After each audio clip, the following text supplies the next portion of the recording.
Hey guys, been a little while since I did my first shop tour. I'm going to do an update here. A lot has changed. The shop is always evolving because of the size. I've got to move things around and change and buy different tools and whatever. So anyways, we'll start with the outside. So I've got a radial arm saw here. I have a cover for it that a friend of mine made. It's kind of just sitting on the ground there. So I actually keep this outside. It's been outside for 6 some odd months and it runs perfectly fine. I've got a little salvaged cabinet that I kind of put together with an old tabletop on it. That's kind of my outdoor workbench. Then we come over here and I've got a little school chair, but I needed the school chair to swivel. So I had an extra kind of swivel piece from the bottom of an office chair. So I have the swiveling school chair and it'll hold up outside pretty well. It's not going anywhere. And then we can take a look at the actual shop from the front.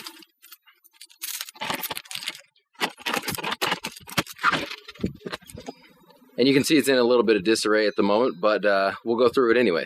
So you can just kind of see here, I've got I acquired a chop saw and a worm drive saw, and I also got a drill driver kit from Rigid there. Then I've got my planer, which is a Ryobi AP12, is down there on the floor. We're looking at the back of the table saw now and looking into the shop. Then we'll come on around. This is my little table that I rigged up for painting. It just hangs on the wall there, but it comes down.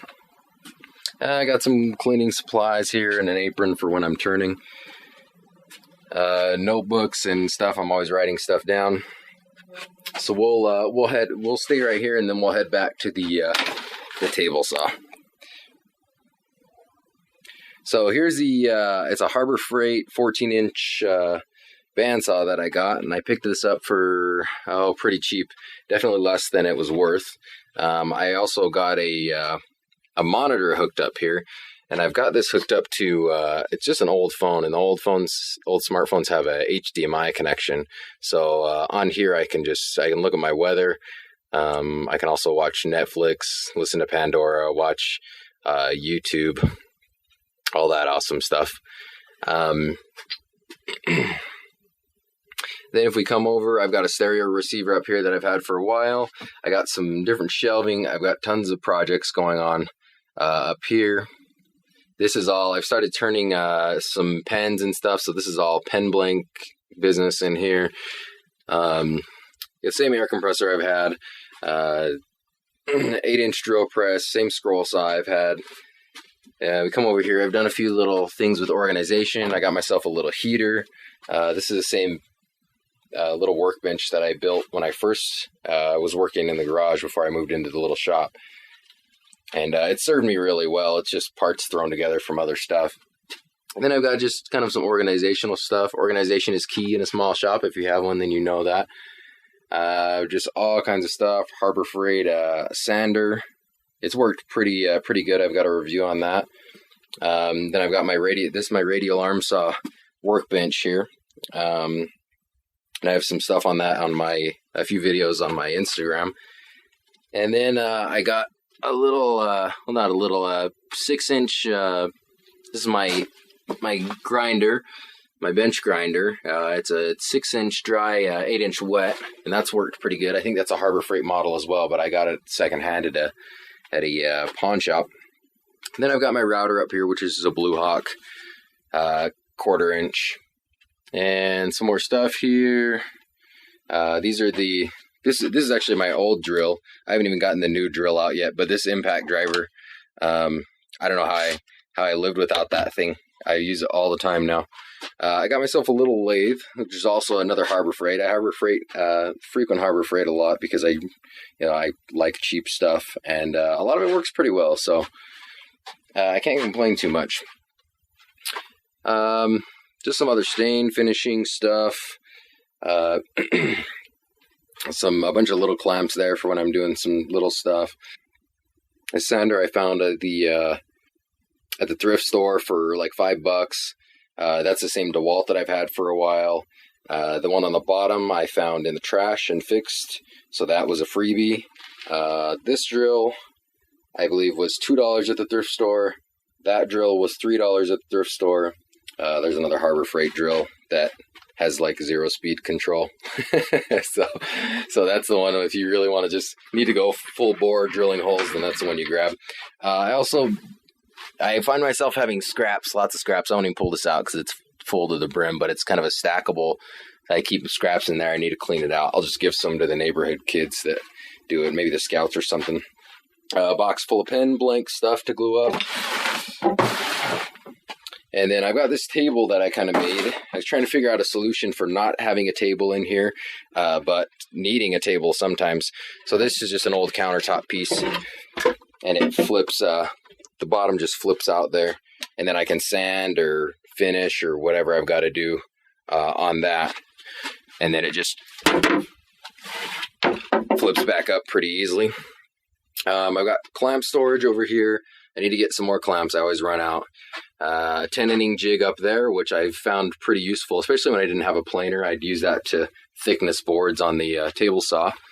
I've got toolboxes up here, just various stuff that I don't use very often, but it's nice to have around. And then same table saw I've had before. It's the Delta 36-600. And if we come over here, I've just got a whole bunch of wood, working on a bunch of stuff right now. And we look up here. Let's see if we can avoid the light here. I've just got various storage up here.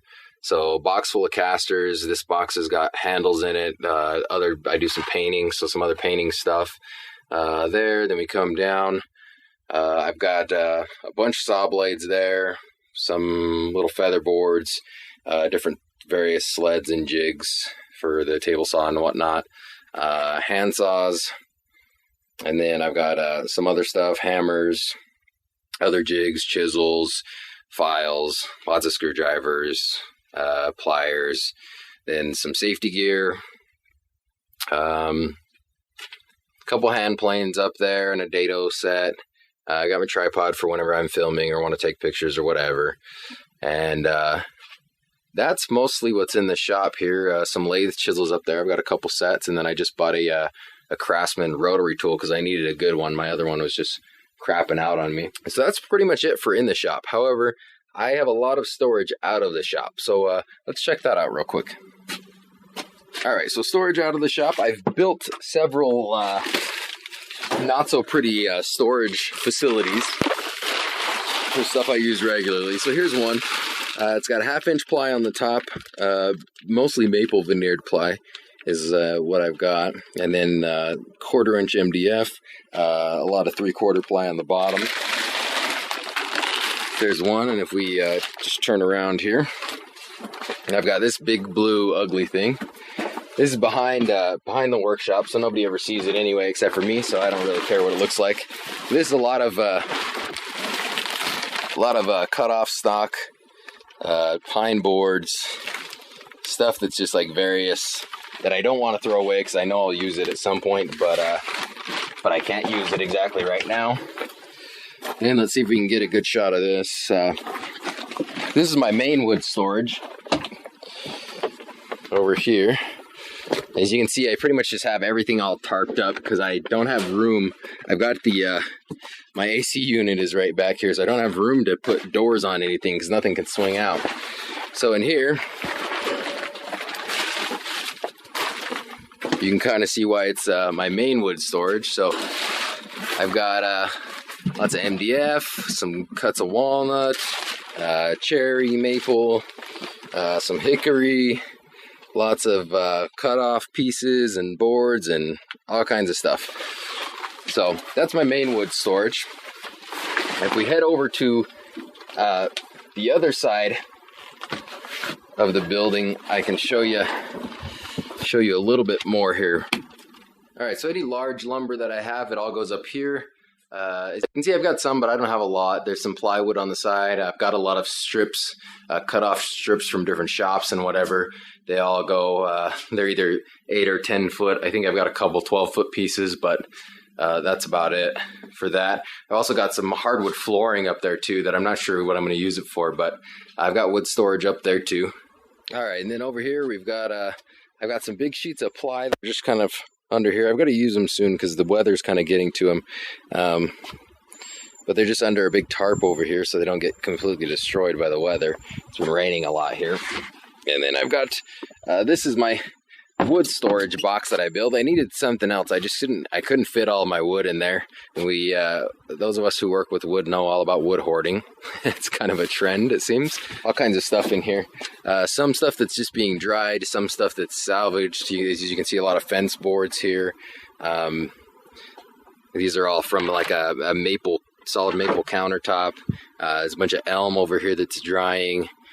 Some birch back there that's drying. If we come to the side, we can kind of see some of the stuff I've got stacked in here. A lot of plywood, a lot of MDF, stuff that I just kind of can't fit anywhere else. And then over here, I've got a little bit of, I've been trying some freehand milling here and there when I get some extra time. So I've got a little bit of elm over here too that I've got just kind of drying. It's just kind of in sticker stacks. That's underneath this tarp because once again, it's been raining quite a bit, so try to keep that dry. And that's about it, guys. I've made a lot of changes to the shop since the last time I made a shop video, and I'm sure there are more changes to come. I wanted to build a new shop this summer, but it doesn't look like it's going to happen. Just don't have the time or the resources at the moment. But hopefully in the future here, we'll get that done. But anyways, any questions about anything in the shop, anything you want to see, let me know. And until then, you guys have a good one.